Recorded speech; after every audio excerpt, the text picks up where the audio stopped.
मेरे YouTube channel में आप सभी का स्वागत है। आज मैं आप 10 क्लास के बच्चों के लिए वीडियो बना रहा हूं और यह वीडियो जो है बहुत आपके लिए आवश्यक है, ज़रूरी है और इसे आपको देखने पर आपको 5 से लेकर 8 नंबर तक का हो सकता है कार्य। तो मैं आपको बताने जा रहा हूं बहुत VVI प्रश्न 10th क्लास के बच्चों के लिए जिनका एग्ज़ाम है, वह बच्चे इसे अवश्य देखिए, क्योंकि अगर आपका एग्ज़ाम है तो उस एग्ज़ाम में प्रश्न जरूर आएंगे। तो देखिए, आज हम आपको बता रहे अपरिमेय संख्या और उसको सिद्ध करना। अपरिमेय संख्या और उसको कैसे हम लोग सिद्ध करते हैं, इसके बारे में आप लोग को हम बताने जा रहे थे। देखिए, अपरिमेय संख्या दो तरह की होती है। एक अपरिमेय संख्या होता है √3, √5, √2 ऐसे होता है। एक होगा √3 + 7, √3 - 2 या 2 √5 + 7 या 2 + √7, इस तरह की संख्या हो सकता है। तो इस तरह के अपरिमेय संख्या को हम लोग असंयुक्त संख्या कहते हैं। क्या कहते हैं? तो असंयुक्त अपरिमेय संख्या, संयुक्त अपरिमेय संख्या,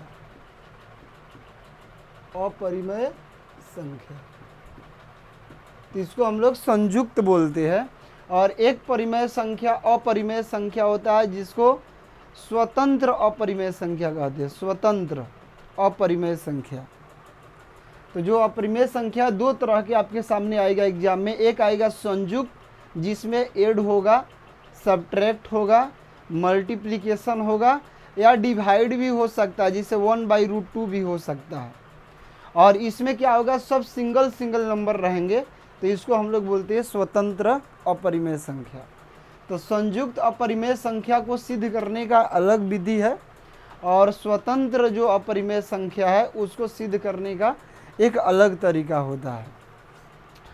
बहुत बच्चे जो है, अगर यह आ जाता है तो आसानी से बना लेते हैं और यह आपके सामने आ जाता है तो बहुत दिक्कत होता है कि कैसे बनेगा। तो हम आज आप लोग को बहुत ही एक आसान तरीका बताएंगे जिस विधि द्वारा इन दोनों को आप आसानी से हल कर सकते हैं। इसको बनाने के लिए केवल एक का नियम समझना पड़ेगा। अगर एक का नियम समझ जाएंगे तो समझिए आपसे टोटल सभी बन जाएगा। तो रेजर कहाँ पर है? तो आप लोग के लिए जो है, आप समझ गए कि अपरिमेय संख्या दो तरह का होगा। एक स्वतंत्र होगा और एक क्या होगा, संयुक्त होगा। तो आपसे हम पूछ रहे हैं यहाँ पर कि √5 और 3 + √5, तो बताइए कौन स्वतंत्र होगा? बोलिए, इसमें कौन स्वतंत्र होगा? कौन स्वतंत्र होगा? ये स्वतंत्र होगा कि ये वाला होगा? कौन होगा? 3 + √5। नहीं, ये स्वतंत्र होगा। स्वतंत्र उसको बोलते हैं जो बिल्कुल अकेला होता है, फ्री होता है, इसमें इसके साथ जुड़ा है, तो ये क्या कहलाएगा? संयुक्त कहलाएगा। ऐसा समझ में?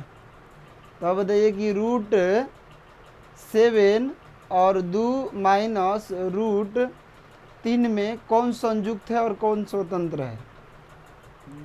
√7 स्वतंत्र है। स्वतंत्र हो जाएगा और ये क्या हो जाएगा? संयुक्त हो जाएगा।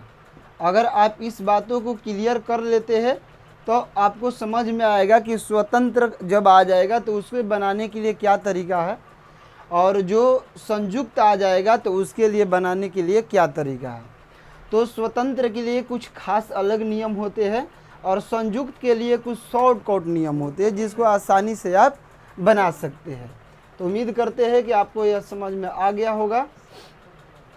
इसके बाद अब आपको हम लेकर चलते हैं स्वतंत्र को कैसे सिद्ध करेंगे हम लोग। जैसे आपके सामने क्वेश्चंस है और यह क्वेश्चंस बहुत VVI है, यानी सबसे VVI है, आपके एग्जाम में आ सकता है या इसके जैसा नंबर आ सकता है। जैसे कि यहाँ प्रश्न लिखा जा रहा है कि सिद्ध कीजिए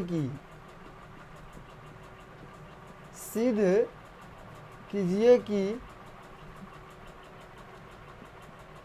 रूट 5 अपरिमेय संख्या है, अपरिमेय संख्या है।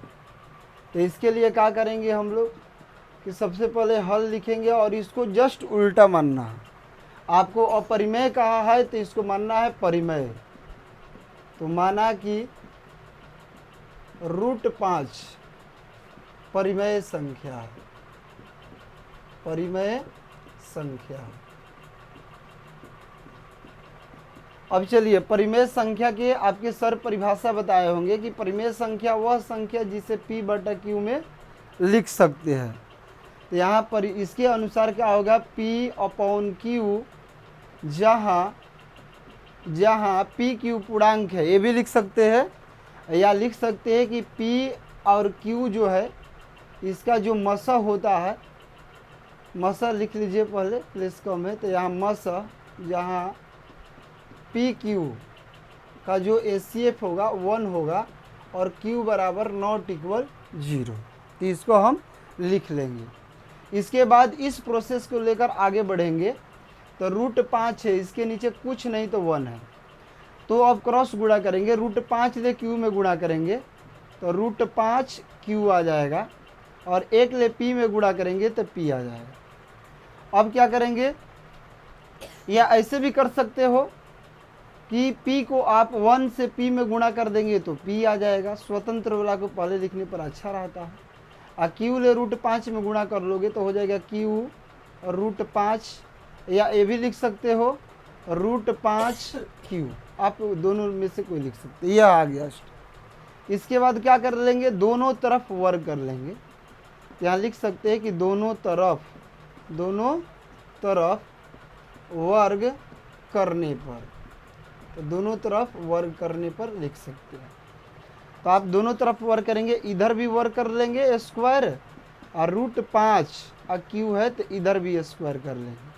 अब चलिए P का स्क्वायर P होगा, और रूट 5 और Q 2 बार इसको हम लोग लिखेंगे। जैसे कि आप जानते हैं P स्क्वायर रहेगा, ज्यों कहते हैं अपने स्थान पर, रूट 5 से रूट 5 में गुणा होगा, एक 5 हो जाएगा, Q से Q में गुणा होगा, इसकी पावर 1 और 1 है, तो इसका हो जाएगा पावर 2। और रूट 5 ले रूट 5 में करेंगे तो 1 5, जैसे कि रूट 2 से रूट 2 में करोगे गुणा तो 1 2 आएगा। रूट 3 से रूट 3 में गुणा करोगे तो इसके लिए 1 3 लिखा जाता है। क्यों लिखा जाता है इसका भी आगे आप लोग को हम बताएंगे। तो इसको हम लोग क्या कर लेंगे, समीकरण मान लेंगे, समीकरण 1 मान लेंगे इसको। चलिए तो यहाँ पर हम लोग देख लेंगे, और यहाँ पर एक कंडीशन लिख सकते हैं कि 5 जो है, यहाँ जो 5 मल्टीप्लिकेशन में, एक मतलब 5 जो है P स्क्वायर को विभाजित करता है। क्यों करता है ये भी बताएंगे। तो 5 जो है P स्क्वायर को क्या करता है, विभाजित करता है।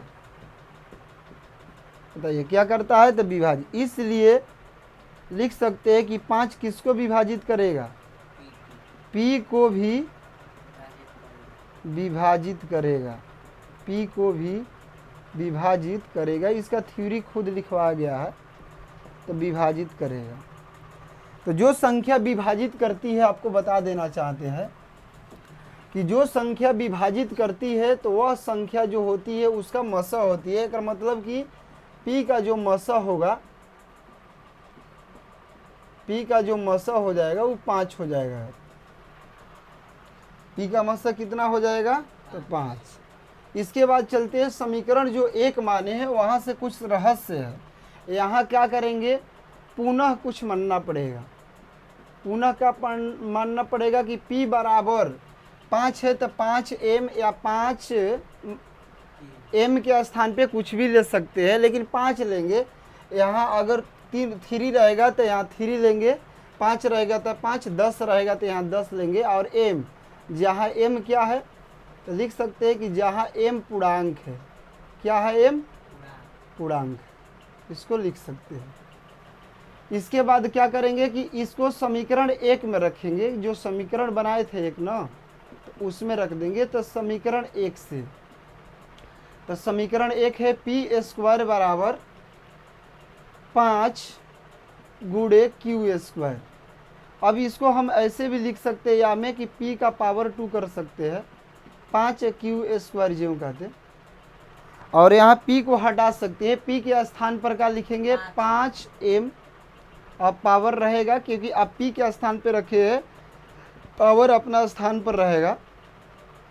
इसको 2 बार लिखेंगे क्योंकि पावर 2 है, तो 5m गुणे 5m अब बराबर में 5 क्यू स्क्वायर।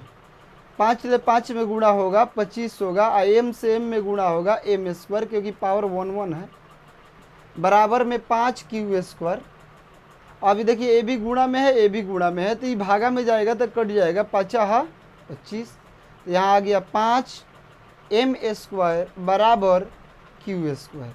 इसका मतलब क्या हो गया, या में कर सकते हो क्यू स्क्वायर को पहले और 5 गुणे m स्क्वायर को बाद में। अब देखिए यहाँ पर वही कंडीशन आ गया, 5 गुणे क्यू था तो 5 p को विभाजित किया था, तो अब 5 गुणे यहाँ है तो q को विभाजित करेगा। तो इस कंडीशन को आप यहाँ पर लिख सकते, इसलिए 5 क्यू स्क्वायर को विभाजित करता है। किसको विभाजित करता है, तो क्यू स्क्वायर को विभाजित करता है।